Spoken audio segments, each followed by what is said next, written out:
안녕하세요. 건강 365 아나운서 최인경입니다. 유방암으로 절제술을 받은 분들에게 유방재건술은 단순히 미용을 위한 수술이 아니죠. 몸의 균형감뿐 아니라 심리적인 면에서도 유방절제로 인한 상실감을 줄일 수 있는 만큼 삶의 질과도 연관되는 치료법으로 설명됩니다. 유방재건의 방법과 시기에 대해서도 선택의 범위가 넓은데요. 유방암으로 절제술을 받은 분들에게 시행될 수 있는 유방재건술, 잠시 후에 살펴봅니다. 그리고 남성암 1위인 전립선암의 수술에 대해서도 알아보겠습니다. 건강 365 핑클의 내 남자친구에게 듣고 시작하겠습니다. KBS 라디오 건강 365 함께하고 계십니다. 유방암 치료는 당연히 암을 제거하는 게 가장 중요하지요. 상태에 따라 암 부위만 제거하는 부분 절제술뿐 아니라 유방 전체를 잘라내는 전절제술이 필요하기도 합니다. 특히 암의 크기가 크거나 유방 여러 곳으로 퍼져 있을 때는 유방 전체를 제거하는 수술로 진행이 되는데요. 그런 분들에게 유방 재건술이 삶의 질을 높일 수가 있습니다. 단순한 미용적인 목적이 아니라는 거죠. 유방 재건술에 대한 인식과 필요성에도 많은 변화가 있었을 것 같은데요. 삼성서울병원 성형외과 전병준 교수에게 도움 말씀 듣겠습니다. 교수님 안녕하세요. 예, 안녕하세요. 네, 반갑습니다. 반갑습니다. 유방 재건술에 대한 인식 변화가 크지요. 미용이 아니라 삶의 질을 높인다는 생각을 하시는 것 같은데 어떨까요? 네, 미용 수술은 정상적인 보통의 상태에서 수술을 받으시는 분께서 원하시는 방향으로 더 나은 상태를 만들어가는 과정으로 정의할 수 있을 것 같습니다. 네. 하지만 재건 수술의 경우에는 신체 일부 손상이나 결손에 대해 이를 회복하는 것을 주된 목표로 하기 때문에 몸과 함께 다쳤던 마음을 다독일 수 있다는 측면에서 삶의 질을 높이는 데 기여하는 바가 크다고 생각합니다. 네. 그러니까 마음을 다독인다는 표현이 좀 마음에 와닿았는데요. 근데 유방 재건술을 받는 분들이 하는 얘기 중에 몸의 균형을 위해서도 재건술이 필요하다는 말을 들었습니다. 이건 제가 미처 생각하지 못한 부분인데 정말 그럴 수도 있겠어요. 네.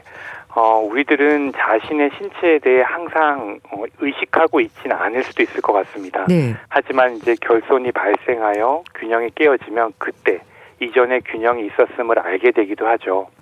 그래서 그렇게 깨어진 균형을 찾아가는 과정으로서 재건의 의미도 생각해 볼 수 있을 것 같습니다. 네. 말씀 주신 그런 여러 가지 이유들 뿐 아니라 유방 재건술이 갖는 의미랄까요? 어떻게 이해하면 될까요? 네. 우리가 이제 그냥 갖게 된 것 또는 가지고 있는 상태가 오래된 것의 소중함을 잊는 경우도 있죠. 가령 아주 예쁜 장갑을 부모님께 선물 받았다고 해보죠. 처음에는 이제 그 장갑이 손에 좀 커서 가끔 상자에서 꺼내어 보고 넣어두기만 하다가 손이 자라면서 추울 때 잘 끼고 따뜻하게 지냈습니다. 그러다 잘 관리하던 그 장갑을 이유도 모르고 그냥 잃어버렸다고 했을 때 화가 나고 속상하고 손도 시리지 않을까요? 재건은 이런 상태에서 색깔이나 질감은 다르겠지만 또 다른 장갑을 만들어 선물하는 과정으로 바꿔볼 수 있지 않을까 하고 생각합니다. 재건된 가슴이 원래의 가슴과 결코 같을 수는 없지만 그래도 추운 겨울을 보낼 때 색과 모양이 다른 장갑이라도 도움이 될 수 있는 것처럼 재건된 가슴도 일상의 삶을 살아가는데 도움이 되는 부분이 분명히 있다고 생각합니다. 네. 또 유방 재건술도 암 치료 과정의 하나라는 인식이 자리 잡은 것 같은데요. 그럼 암 수술을 결정하면서 재건 여부도 결정하는 건가요? 그렇습니다. 암의 크기, 위치, 종류에 따라 절제 방법이 달라질 수 있고 함께 적용되는 치료도 다를 수 있는데요. 그러한 부분들을 종합적으로 고려해서 재건 여부를 결정하게 됩니다. 재건이 이루어지는 시점만 놓고 본다면 절제 수술과 함께 재건을 진행하는 즉시 재건이 있고 절제 수술만 시행하고 다른 치료들까지 다 끝난 다음 그러니까 첫 번째 절제 수술 후 대략 수개월 또는 몇 년이 지나 시행하는 지연 재건을 선택하는 경우도 있습니다. 네. 일단은 수술 후에 다시 날을 정해서 하기도 하지만 암을 제거한 후에 바로 이어서 재건술이 진행되기도 하는 거네요. 네, 그렇습니다. 네. 그럼 나중에 그렇게 별도로 재건수를 하는 지연 재건과 암 수술 후에 바로 재건수술로 이어가는 즉시 재건술 중에서 어느 쪽이 더 많은가요? 예, 즉시 재건을 시행한 경우가 더 많습니다. 네. 지연 재건의 경우 병기가 높아서 추가적인 치료에 집중하는 것이 더 나을 경우 등과 같이 네. 다른 이유가 있을 때 시행하는 경우가 더 많습니다. 네. 병기가 높아서라는 그런 다른 이유가 있는 경우도 있지만 또 즉시 재건과 지연 재건 어느 쪽이 더 좋다 안 좋다의 의미가 아니라 환자의 선택이라고 봐도 될까요? 예. 즉시 재건과 지연 재건과 관련해서 이제 만족도 측면에서 이제 말씀드릴 수 있을 부분이 있을 것 같은데요. 네. 일반적으로 지연 재건의 만족도가 높은 것으로 알려져 있습니다. 네. 예, 그래서 그러한 결과를 접하게 되면 지연 재건이 더 장점이 많은 것은 아닌가 하는 생각도 들지만 네. 환자분들과 말씀을 나눠보면 지연 재건의 경우 환자분께서 절제된 상태로 지낸 시간을 힘들어하신 경우가 많음을 알게 되죠. 네. 즉 재건을 받지 않고 지내는 것이 힘들어서 지연 재건 자체의 좋고 나쁨을 떠나 네. 즉시 재건보다 만족도가 높다는 거죠. 다르게 보면 네. 즉시 재건은 반대쪽 건강한 가슴과 비교하게 되고 지연 재건은 가슴이 없는 상태와 비교하게 되는 것이 되기 때문에 네. 없는 것보다는 다르더라도 가슴이 있는 것이 더 좋다고 여기신다는 것으로 저는 이해하고 있습니다. 그렇군요. 그래서 이제 추가적인 치료에 집중해야 할 만큼 병기가 높거나 재건을 하지 않는 것으로 마음이 기우는 경우에는 네. 지연 재건도 좋은 선택일 수 있지만 가능하다면 즉시 재건을 시행하는 것도 나쁘지 않은 선택이라고 생각합니다. 네. 또 이 부분도 궁금합니다. 즉시 재건과 지연 재건을 위해서 암을 제거하는 유방 절제술의 방법적인 면에서도 차이가 있다거나 이런 부분도 있을까요? 네. 즉시 재건 방법에 따라 즉 만약에 이제 보형물을 이용하는 재건을 하기로 결정했을 때 네. 유두와 유륜을 남기는 절제술을 선택하는 것과 같은 부분에 대한 고려도 있을 수 있을 것 같습니다. 네. 하지만 유방암의 안전한 치료를 우선적인 목표로 두고 절제 결과에 적합한 방법으로 재건을 시행하는 경우가 더 많은 것 같습니다. 네. 유방의 피부나 유두는 보존된 상태에서 재건술이 진행되는 거라고 봐도 될까요? 유방암의 크기와 위치 등에 따라 유두나 피부를 남기는 정도를 조절하게 됩니다. 네. 유두와 유륜이 제거되었을 때 환자분께서 크게 상심하신 경우가 많죠. 네. 예, 그래서 이 경우 치료 결과에 유의미한 차이가 없다면 유두와 유륜을 남기고 유선 조직과 지방을 제거하는 수술을 시행하기도 합니다. 네. 하지만 유두와 유륜이 남겨졌을 때 재발이나 전이 등의 위험이 클 것으로 판단되는 경우에는 네. 환자분께 충분히 말씀드리고 더 안전한 결과를 얻을 수 있는 방향으로 수술을 진행하게 됩니다. 네. 그러니까 재발과 전이 등 여러 가지를 고려를 하시는 거군요. 그렇죠. 재건술에 있어서 양쪽 유방의 모양이라든지 크기도 그렇고요. 또 균형이 맞아야 하는 것도 중요하지 않습니까? 이런 부분도 물론 신경을 쓰시겠죠? 그렇습니다. 유방암은 치료를 잘 받으시면 생존율이 매우 높은 암으로 분류됩니다. 그래서 치료를 마친 이후의 삶에 대한 고려도 중요하죠. 네. 남아있는 가슴의 모양에 대해서 환자분께서 만족하신다면 네. 그 가슴의 모양을 기준으로 삼게 되고 더 커도 좋을 것 같다고 생각하시는 경우에는 확대 수술을, 더 작았으면 하시는 경우에는 네. 축소나 거상 수술을 함께 시행하기도 합니다. 네. 유방 재건술의 방법도 궁금한데요. 방법이 다양한가요? 크게 실리콘 보형물을 이용하거나 네. 배나 등의 살을 이용하는 자가 조직 재건으로 나눠볼 수 있습니다. 그러니까 자가 조직을 이용하는 자가 조직의 재건은 이제 배나 등의 살을 이용하는 건가요? 예. 그래서 이제 주로 뱃살을 많이 사용하죠. 네. 그러고 등살이나 엉덩이 살을 사용하기도 하고요. 물론 조직의 풍부함의 정도라든지 네. 환자분의 선호 또 이제 고려해서 결정하게 됩니다. 그럼 그런 복부 조직이 쓰이는데 이유가 있는 건가요? 뱃살은 지방이 풍부해서 부드럽고 네. 비교적 큰 피부도 무리 없이 얻을 수 있어서 자가 조직 재건 방법 중에 가장 인기가 많습니다. 네. 흉터가 정면에서 보이고 남긴 하지만 네. 뱃살을 제거할 수 있다는 점에서도 환자분들께서 선호하시기도 하죠. 네. 그럼 자가 조직 재건의 장점이랄까요? 어떤 게 있을까요? 만졌을 때 부드럽고 예. 풍부한 조직을 얻을 수 있는 경우가 많습니다. 그리고 첫 수술이 잘 되었다면 추가적인 수술도 필요하지 않은 경우가 더 많은 것 같습니다. 네. 또 아무래도 자가 조직 재건의 경우에는 이제 당사자 본인의 조직이니까 수술 후에 시간이 지나면서 변하는 유방의 그 변화에도 자연스럽게 적응을 하겠다 싶은데요. 나이 들면 유방이 좀 처지기도 하잖아요. 그렇죠. 반대쪽 유방과 같지는 않지만 네. 체중 변화에 따라서 크기가 변하고 나이에 따른 변화에도 비교적 비슷하게 적응하는 모습을 보입니다. 네. 아무래도 자가 조직 재건에 대한 만족도가 더 높은 건가요?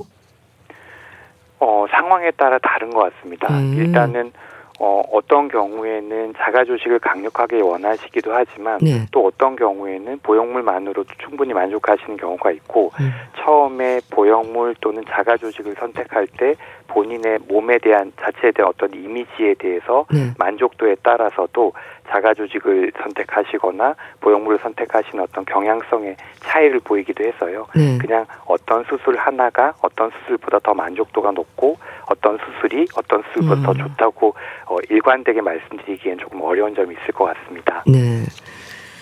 그런데 또 단점도 있지 않을까 싶은데요. 배나 등 엉덩이의 조직이 많이 쓰인다고 하셨는데 일단 흉터가 남지 않나요? 그렇죠. 자기 조직을 절제하게 돼서 큰 흉터가 남게 되고 보형물 이용한 재건에 비해서 수술 시간도 깁니다. 그리고 매우 드물지만 큰 살 덩이를 옮겨줘야 되기 때문에 혈관을 연결하는 수술을 하게 되는데요. 연결된 혈관이 막히게 되면 옮겨간 조직 전체가 괴사하기도 하죠. 네. 그럼 남은 흉터는 다시 흉터 수술을 하기도 하나요? 네. 대개는 곱게 봉합해서 선으로만 흉터가 남는데요. 가끔 흉터가 부풀어 오르기도 하고 상처가 잘 아물지 않거나 일부 피부 결손이 발생하여 좋지 않은 모양으로 남기도 합니다. 이런 경우에는 드물지만 추가적인 수술 또는 레이저 시술 등으로 좀 더 모양을 개선하기 위한 노력도 함께 진행하기도 합니다. 네.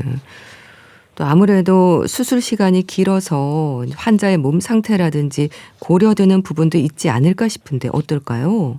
그렇죠. 자가 조직을 이용한 경우 보형물을 이용한 수술에 비해 수술 시간이 길다는 단점이 있고 마취 시간이 길어짐에 따라 관련된 부작용의 위험도 증가하는 경향이 있을 수 있습니다. 물론 전신 마취에 필요한 신체 상태를 확인하기 위한 검사들을 수술 전에 면밀히 시행해서 건강 상태를 확인하기 때문에 크게 염려하실 부분은 적을 것 같긴 합니다. 그럼 있을 수 있는 다른 건강상의 문제는 어떤 게 있을까요? 통상적으로 수술 시간이 길어지면 저체온, 저혈압 상태 등 생리적으로 무리가 되는 문제들이 누적될 수 있습니다. 이에 따라서 고령의 기저질환을 가지신 분이라면 심장이나 폐 관련 합병증 가능성이 높아질 수도 있죠. 그리고 수술 시간이 길어질수록 신체 내부가 외부에 노출되어 있는 시간이 길어지기 때문에 수술 부위 감염의 가능성이 높아질 수도 있고 혈관에 혈전이 생기거나 심장에 영향을 주는 경우도 드물지만 있을 수 있습니다. 자가 조직 재건에 대해서 말씀 주셨고요. 인공 보형물 재건은 어떻습니까? 이것도 장단점이 있을 텐데요. 그렇습니다. 장점이라면 몸에 추가적인 부담 없이 어느 정도 비슷한 모양과 질감을 가진 가슴을 만들 수 있고 수술 시간이 짧다는 것도 장점일 것 같습니다. 단점이라면 결손 부위를 온전히 채우는 데 제한이 있고 이후 피막 구축 등의 합병증이 발생하는 경우 추가적인 수술이 필요할 수 있다는 것도 주요한 단점으로 지적되고 있죠. 그럼 인공 보형물 재건에 있어서도 암을 제거하면서 유두가 보존된 경우도 있겠지만 그렇지 않은 경우도 있을 텐데요. 수술 시간이라든지 진행이 달라질 수도 있겠어요. 그렇죠. 유두가 남겨진 경우에는 피부의 두께와 혈액순환 상태가 적절하다면 보형물을 넣는 것으로 한 번에 수술이 끝나게 됩니다. 하지만 유두가 남겨졌더라도 혈액순환 상태가 염려되거나 유두가 절제돼서 피부가 다소 부족한 경우에는 네. 조직 확장기를 먼저 삽입하여 조직을 준비하고 이후 대략 수개월 이후에 추가로 조직 확장기와 보형물을 교체하는 수술이 필요하기도 합니다. 그럼 아무래도 인공 보형물 제거는요, 이제 자가 조직이 아닌 외부의 물질이 삽입이 되는 거지 않습니까? 네. 감염이라든지 가슴 안에서 생길 수 있는 문제들은 없을지 걱정일 것 같은데 어떨까요? 맞습니다. 몸속에 이물질이 들어가는 것이라 환자분들께서도 염려를 많이 하시는데요. 일단 보형물은 엄격한 기준을 거쳐 만들어지게 됩니다. 하지만 저는 그 보형물 자체의 완벽함이 네. 문제를 피할 수 있게 만든다고 생각하지는 않죠. 그래서 몸에서 보형물 주변으로 피막이라는 네. 일종의 흉터 조직을 만들어 보형물을 감싸게 되는데요. 이 피막이 보형물의 껍질보다 두껍고 단단해서 보형물에 의한 문제를 막는 데 도움이 된다고 생각합니다. 네. 외부 물질 자체가 아니라 몸에서 만드는 보호막이 우리 몸을 안전하게 지켜줄 수 있을 거라고 생각하는 거죠. 네. 그런데요, 교수님 연구 중에 자가 조직보다 인공 보형물로 진행되는 재건술이 안정감이 높았다는 내용도 있던데 좀 소개해 주세요. 네. 경우에 따라 다르다라는 것은 이제 전제로 미리 말씀드리면 네. 보형물의 경우에는 기본적으로 환자분 입장에서 손해를 보는 부분이 적다고 생각할 수 있을 것 같습니다. 하지만 자가 조직의 경우에는 네. 비싼 비용을 지불하더라도 자기 조직을 얻을 수 있는 방법이 자기 몸밖에 없죠. 그래서 어떻게 보면 굉장히 높은 비용을 지불한 것이라고 생각할 수 있을 것 같습니다. 네. 그래서 환자분 입장에서 적은 비용을 투자한 보형물보다 자가 조직에 대한 기대가 좀 더 클 수 있을 텐데요. 네. 그런 상황에서 결과적으로 보았을 때 본인이 기대했던 것에 미치지 못한다면은 네. 오히려 더 비싼 비용을 지불했던 자가 조직을 이용한 재건에 대한 네. 어떤 부정적인 느낌이나 이런 부분들이 좀 더 있을 수 있지 않을까. 그래서 그 전에 환자분과 충분히 장점, 단점에 대해서 논의하고 네. 그런 과정을 거친 다음에 환자분이 적극적으로 참여하시는 것을 바탕으로 해서 적절한 결정이 필요하다라는 취지의 논문을 제가 발표한 적이 있었습니다. 네. 그 연구 결과를 어떤 의미로 받아들이면 좋을까요? 무엇보다 일단은 그 질병의 상태와 환자분의 몸에서 어떤 방법이 가장 적절한지에 대한 네. 여러 가지 경험이나 경험을 가지고 내용을 알고 있는 의사의 판단이 중요할 것 같고요. 네. 그러한 판단과 함께 환자분께서 원하시는 부분에 대한 파악과 환자분의 어떤 부족한 부분을 채워드리기 위한 것들, 그런 것들은 이제 서로 논의하는 과정이 반드시 필요하다고 생각하는데요. 네. 그래서 의사의 지식과 경험, 그다음에 환자분에 대한 이해, 그리고 환자분의 적극적인 참여를 통해서 네. 통합적인 어떤 결정 과정이 이루어졌을 때 좀 더 만족스러운 재건이 가능하지 않을까라는 것이 저희 생각입니다. 네. 유방 재건술이 혹시 유방암의 치료 과정이나 재발 위험, 또 재발 여부를 발견하는 데 있어서도 영향은 없을지 이 부분도 걱정하는 분들이 있을 것 같은데 어떨까요? 그렇습니다.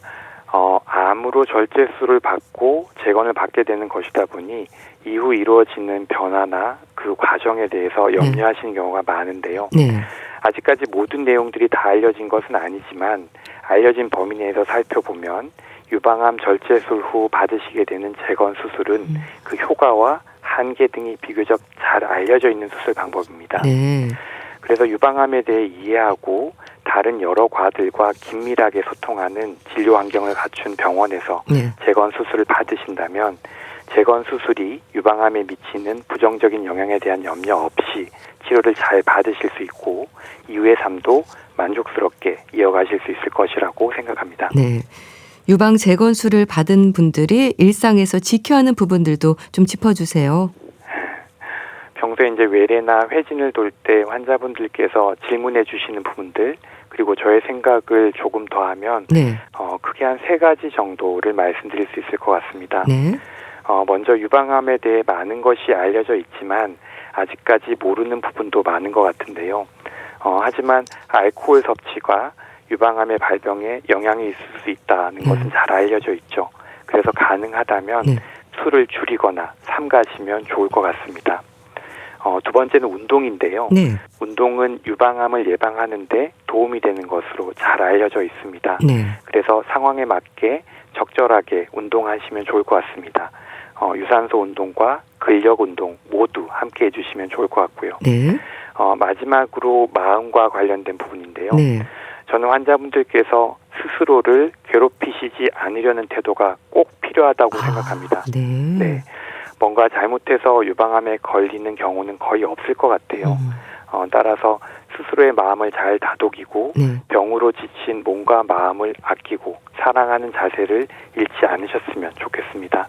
그리고 힘들 때 주변 사람들에게 도움을 청하고 네. 적절한 도움을 받아 병마를 이겨내는 것이 더 멋지고 어른스러운 모습일 수 있음도 꼭 기억하시면 좋을 것 같습니다. 네, 알겠습니다.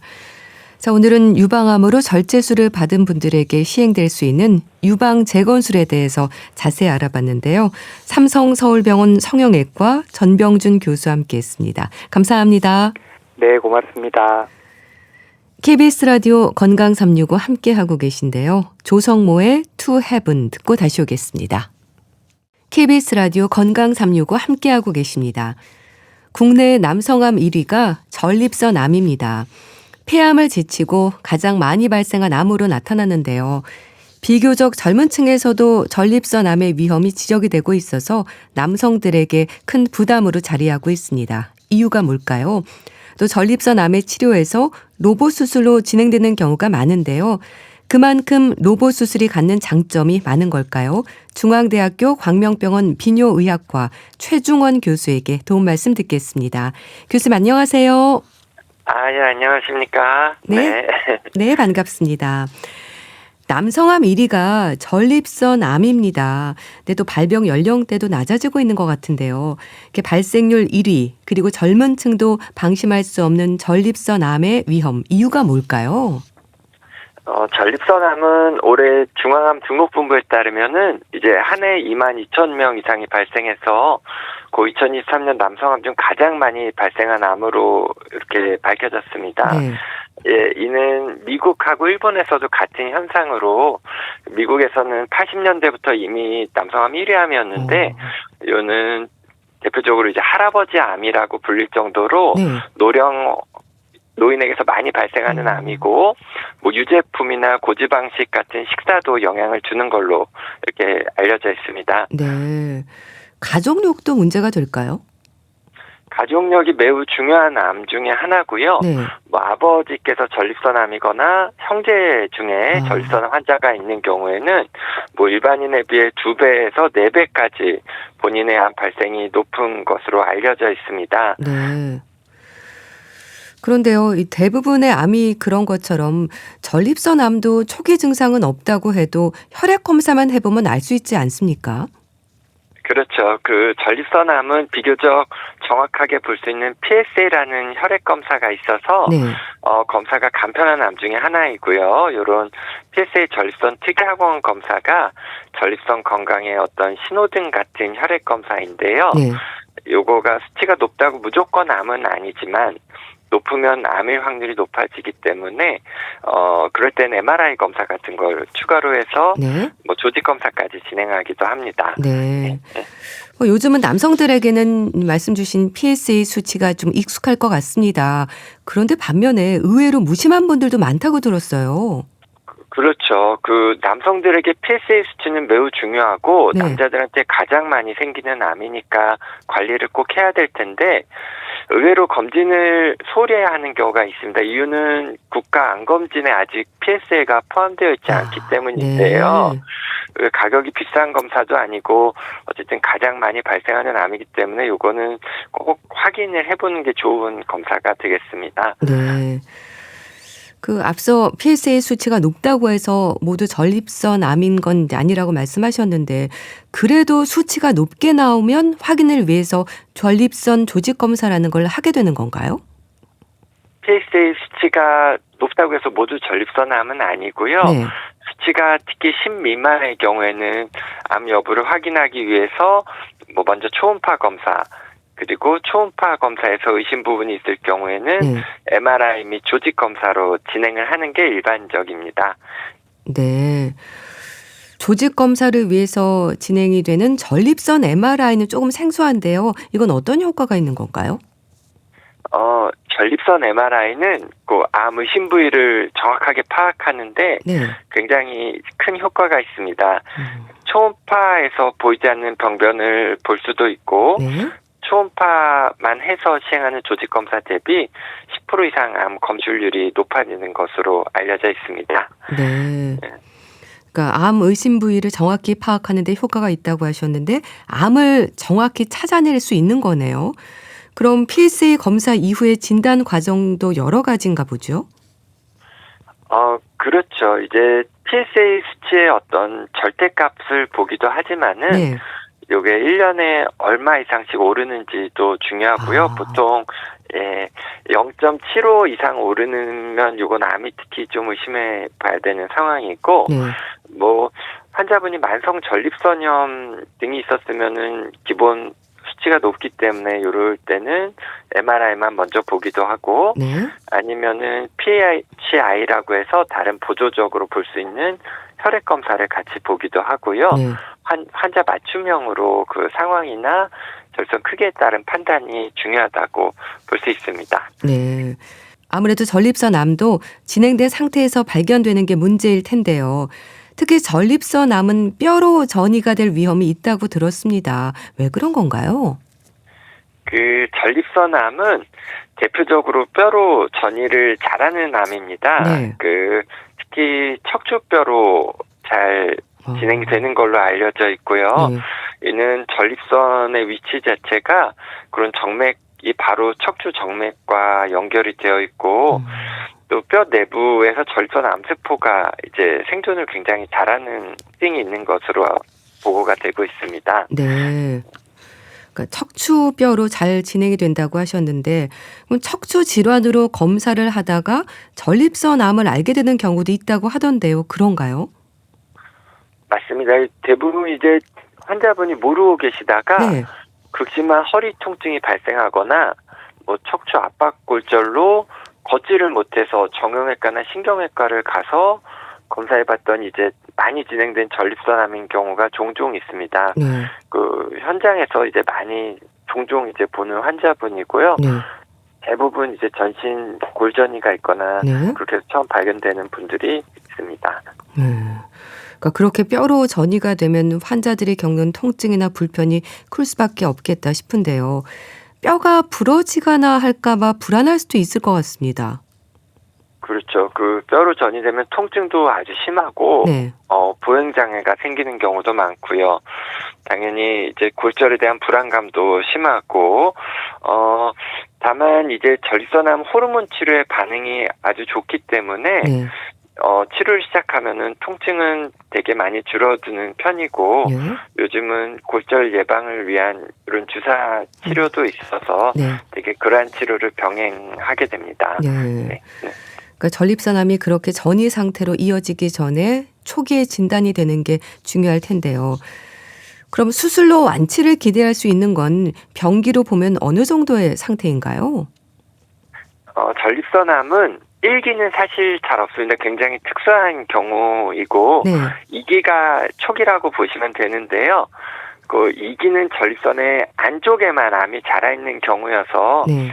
이제 수술로 제거만 깨끗하게 되면은 완치율이 80 내지 90% 정도로 상당히 치료 결과가 좋은 편입니다. 네.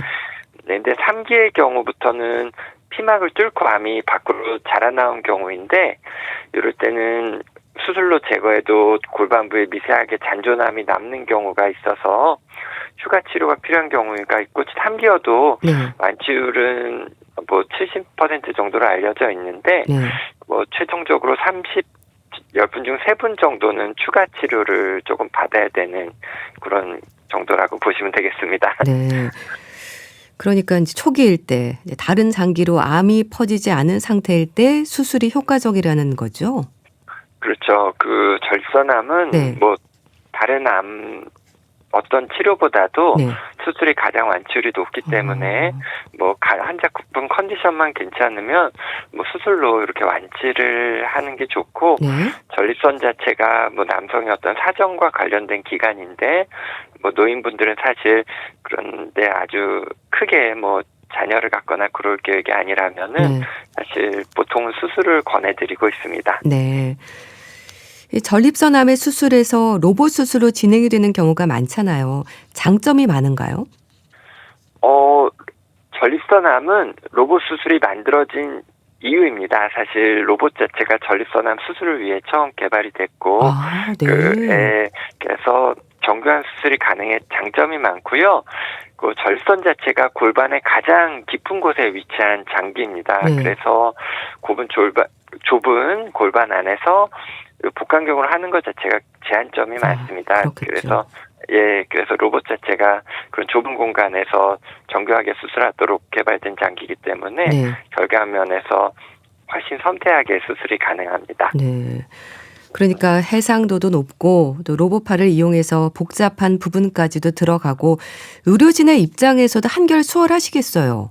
맞습니다. 그 환자분이 뭐 만약 비용 등의 문제로 어려움이 있는 경우에는 복강경으로 해드리기도 하지만은 네.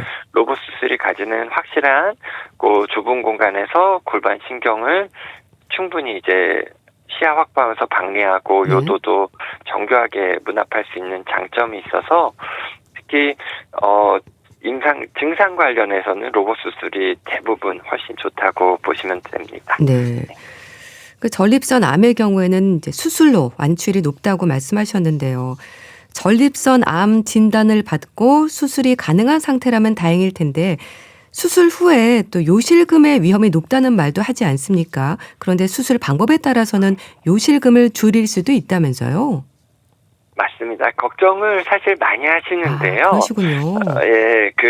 되게 여러 가지 요실금을 줄이기 위한 수술법이 있습니다. 뭐 네. 레지우스 보존 방식이라는 방식도 있고요.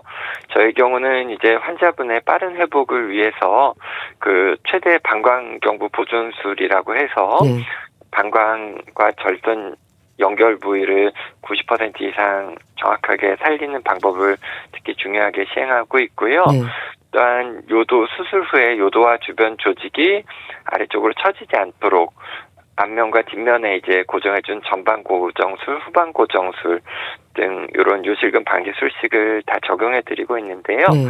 이렇게 하면은 수술 후에도 예전처럼 심한 요실금은 거의 없고 되게 3개월 정도 지나면 많이 대부분의 경우는 거의 한 방울 정도 네. 찔끔 나오는 정도만 조절하면 되는 상황으로 회복이 되십니다. 네.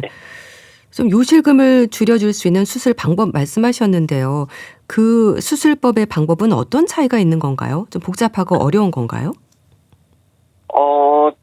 되게 이제 로봇 보조와 전립선 절제술을 한다고 할 때 네. 시행한 방법이고요. 기존의 개복 수술이나 복강경 수술에서는 이런 술기 자체는 제한점이 있고 네.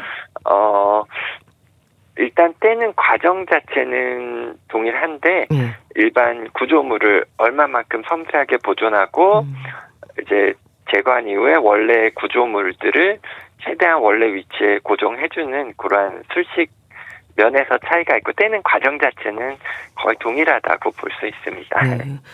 그럼 이런 수술 방법을 결정하는 건 기준이 있는 건가요? 그 요실금 방지 술식 자체는 저는 모든 환자분들에게 하고 있고요. 다만 요즘은 그 소위 말해 단일공 로봇이라는 SP 로봇이 있는데 그러한 경우는 이제 일반적인 XI나 다빈치5 로봇에 비해서 그 절개를 한 군데만 할 수 있는 장점이 있습니다. 그럼 이제 흉터변에서는 장점이 있는데 보통 다만 그런 경우는 아직 팔의 힘 자체가 좀 약하기 때문에 보통 50g 미만의 작은 전립선에서는 환자분이 원하는 경우 이런 단일공 로봇으로도 해드리고 있습니다. 네. 그 환자분들이 요실금 걱정을 많이 한다고 하셨는데요. 전립선 암 수술 후에 이렇게 요실금이나 발기부전을 걱정하는 건 왜 그렇습니까? 부작용으로 봐야 될까요? 그 전립선 같은 경우에는 이제 남성 같은 경우는 괄약근이 크게 두 군데 있다고 보시면 되는데요. 네. 그 한 개가 이제 방광 목 부분에 있고 한 부분이 이제 전립선 그 내부에 있다고 보시면 됩니다. 그래서 수술하면서 두 개 중 한 개가 제거된다고 보시면 되는데요. 네.